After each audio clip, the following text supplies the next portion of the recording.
Movie शुरू होती है तो हम देखते हैं कि कई साल पहले सूरज की किरणों में से यानी सन में से एक बोन हेवन में से नीचे गिरती है। इस छोटी सी बोन हेवन में से एक गोल्डन कलर का फ्लावर निकलता है। फूल की ये खासियत यानी क्वालिटी थी कि ये किसी भी पेशेंट को ठीक कर देता था, बूढ़े को जवान। इसी तरह हजारों साल गुजर जाते हैं और एक नदी के किनारे एक शहर बस जाता है। इस शहर के किंग और क्वीन को सब प्यार करते थे। उनका बेबी होने वाला था, लेकिन क्वीन अचानक से बहुत बीमार हो जाती हैं। मुश्किल वक्त में हर कोई यही सोचता था कि काश कोई जादू हो जाए। वो जादू वही सुनहरा मैजिकल फ्लावर था। बुरी औरत जिसका नाम मदर घोटल था, उसने अपनी जवानी को हजारों साल तक बचाने के लिए इस फूल की क्वालिटी को किसी के साथ शेयर नहीं किया था, ना ही किसी को पता लगने दिया कि वो फ्लावर इसके पास है। ये बुरी औरत उस मैजिकल फ्लावर को कोई जादुई मंत्र सुनाती यानी कोई स्पेल सुनाती जिससे वो जवान हो जाती थी। इनके सोल्जर्स हर जगह इस सुनहरे फूल को ढूंढ रहे थे।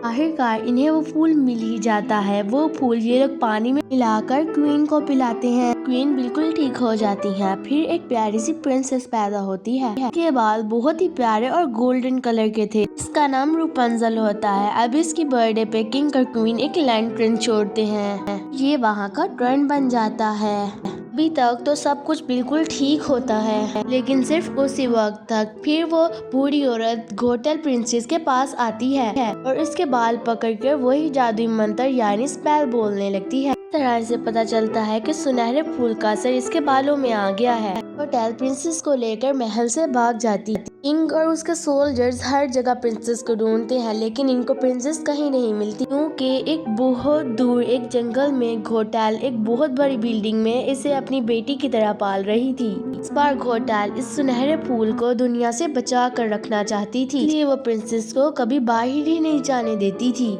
लेकिन इस मीनार की दीवारें हर चीज को नहीं छुपा सकती थी। दूसरी तरफ किंग और क्वीन प्रिंसेस की बर्थडे पर स्काई लैंटर्न हर साल उड़ाते थे, सिर्फ इसी होप में कि एक दिन इनकी बेटी जरूर वापस आएगी। सीन बदलता है। हम देखते हैं कि प्रिंसेस काफी बड़ी हो गई है। इसका फ्रेंड पास्कल होता है। इसी के साथ इस बड़े से मीनार में वो सारा दिन अकेली रहती है।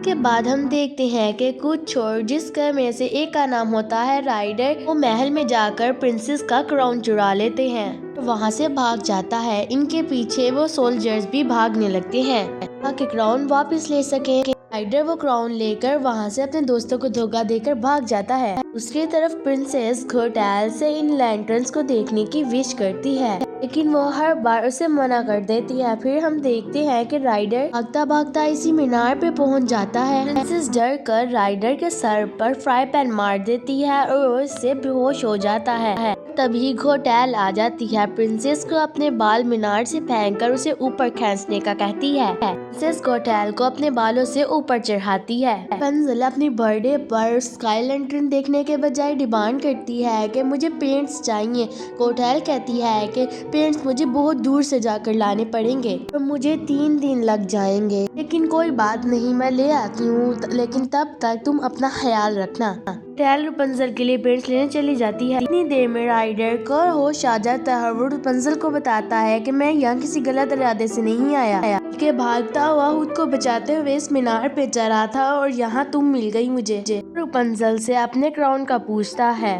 रपुंज़ल उससे डील करती है कि अगर तुम मुझे स्काई लैंटर्न दिखा लाओ बिल्कुल सही सलामत, तो मैं तुम्हें वो क्राउन दे दूंगी। दोनों में डील हो जाती है और रपुंज़ल राइडर पर ड्रेस करके उसके साथ चली जाती है। पहली बार वो इतना ज्यादा फ्रीडम देखकर बहुत ज्यादा एंजॉय करती है और वो खाना खाने के लिए राइडर की बताई हुई प्लेस पर चले जाते हैं। दूसरी तरफ घोटाल किंग के हॉर्स को जंगल में देख लेती है। उससे फौरन रपुंज़ल का ख्याल आता है।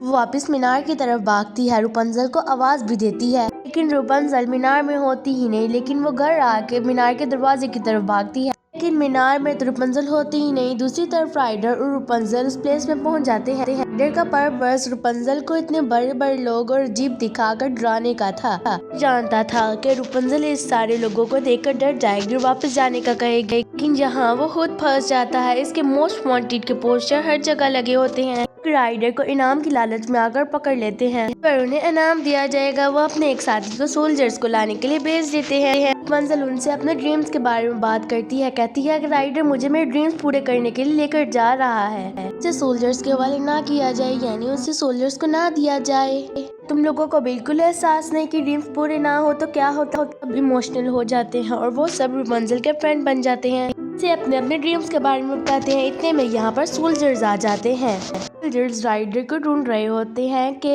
इन होटल वालों को रपुंज़ल और राइडर पर तरस आ जाता है, तो इनको खुफिया रास्ते से बाहर निकाल देते हैं। सोल्जर्स वहाँ आते हैं तो इन्हें कुछ ही नहीं मिलता, लेकिन किंग का वो हॉर्स यहाँ आ जाता है, हर जगह को सूंघने लगता है ताकि राइडर के ड्रेस से उसे पता चल जाए, और आखिर वो इस सीक्रेट रास्ते को ढूंढ ही लेता है।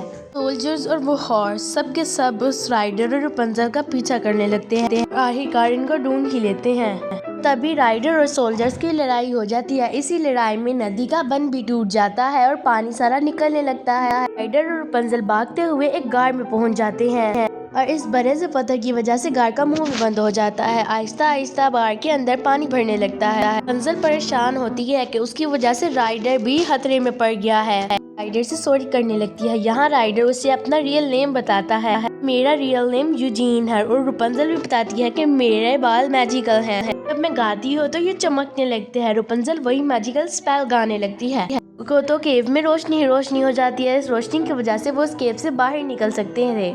दोनों बाहर निकल जाते हैं। अब सीन बदलता है और देखते हैं कि घोटाल उस होटल के आदमी से पूछती है कि राइडर और रपुंज़ल से राइडर के वही चोर दोस्त मिल जाते हैं जो राइडर का पीछा कर रहे थे क्राउन लेने के लिए। इन्हें क्राउन देने का कहती है जो इसे डोर से मिला था। वो इनसे कहती है कि मैं तुम्हें इससे भी ज्यादा मनी दे सकती हूँ, लेकिन तुम लोग इसमें ही खुश हो। हम देखते हैं कि रपुंज़ल राइडर के हाथ पे अपने बाल बांध के वही स्पेल बोल रही होती है, तो उसका जख्म बिल्कुल ठीक हो जाता है। कि मैंने आपको बताया कि उसमें हीलिंग पावर थी, लेकिन राइडर यानी जो चेन ये देखकर डर जाता है। रपुंज़ल बताती है कि मेरी माँ ने मुझे बताया था कि मुझे बचपन में लोग मेरे बाल काटना चाहते थे। मेरे बाल बहुत प्यारे थे, अगर मेरे बालों को काट दिया जाता तो उनमें से मैजिक खत्म हो जाता, इसीलिए तो मैं कभी मीनार से निकली ही नहीं। जेन उसे अपनी कहानी सुनाता है। जो जेन जब लकड़ियाँ लेने जाता है तो घोटाल वहाँ आ जाती है, जबरदस्ती रपुंज़ल को मीनार पर ले जाने के लिए कहती है। रपुंज़ल वापस नहीं जाना चाहती तो उसकी माँ उसको वो क्राउन देती है और कहती है कि तुम राइडर को टेस्ट कर लो, तो इस क्राउन की खातिर तुम्हें छोड़ देगा। जब वो तुम्हें छोड़ देगा तो तुम्हें रियलाइज होगा कि मैं ठीक थी। अब किंग का घोड़ा राइडर को पकड़ने के लिए आ जाता है। रपुंज़ल इससे रिक्वेस्ट करती है कि आज के दिन तुम इसको ना पकड़ो। इसी तरह रपुंज़ल और उस घोड़े की भी फ्रेंडशिप हो जाती है। रपुंज़ल अपनी बर्थडे को बहुत इंजॉय करती है और रात के वक्त उन स्काईलैंड प्रिंस का इंतजार करती है। आज उसका ड्रीम पूरा होने वाला था। राइडर वो क्राउन अपने दोस्तों को देने के लिए वापस चला जाता है जो रपुंज़ल ने उसे दिया था। राइडर के दोस्त यूजीन को पकड़ लेते हैं। रपुंज़ल से कहते हैं कि राइडर क्राउन लेके भाग गया है। इतने में घोटाल भी वहाँ आ जाती है। रपुंज़ल को उसके साथ जाने का कहती है। रपुंज़ल इसके साथ चली जाती है। राइडर को सोल्जर्स के हवाले कर दिया जाता है। राइडर को अपने दोस्तों से पता चलता है कि घोटाल ने उसे ये सब करने के लिए कहा था। राइडर को अब समझ आ जाती है कि रपुंज़ल खतरे में है। वो घोटाल यानी उस बुरी रिच के साथ सेफ नहीं है। दूसरी तरफ रपुंज़ल को सब पता चल जाता है कि वही प्रिंसेस है। घोटाल उसका यूज कर रही थी। फिर हम देखते हैं राइडर के वही होटल वाले फ्रेंड्स और उसका घोड़ा उसकी मदद करने के लिए पहुंच जाते हैं। अब इन्हें रपुंज़ल को बचाना था। राइडर मीनार पे पहुंच जाता है, लेकिन घोटाल ने उधर रपुंज़ल को बांध रखा होता है। वो राइडर को नाइफ मार देती है। रपुंज़ल को वहाँ से जबरदस्ती लेकर जा रही होती है। रपुंज़ल घोटाल से कहती है कि अगर तुम मुझे यूजीन की जान बचाने दोगी तो मैं हमेशा तुम्हारे साथ ही रहूंगी। घोटाल रपुंज़ल को छोड़ देती है। अब रपुंज़ल यूजीन के पास उसकी जान बचाने के लिए आती है। यूजीन उसके बाल काट देता है। उसके बालों का असर खत्म हो जाता है। अब घोटाल बूढ़ी हो जाती है। उसी तरह उस मीनार से गिर जाती है। यूजीन भी बच जाता है। अब रपुंज़ल अपने रियल पेरेंट्स को मिल जाती है, यानी किंग और क्वीन को। इसी तरह इस मूवी की हैप्पी एंडिंग होती है।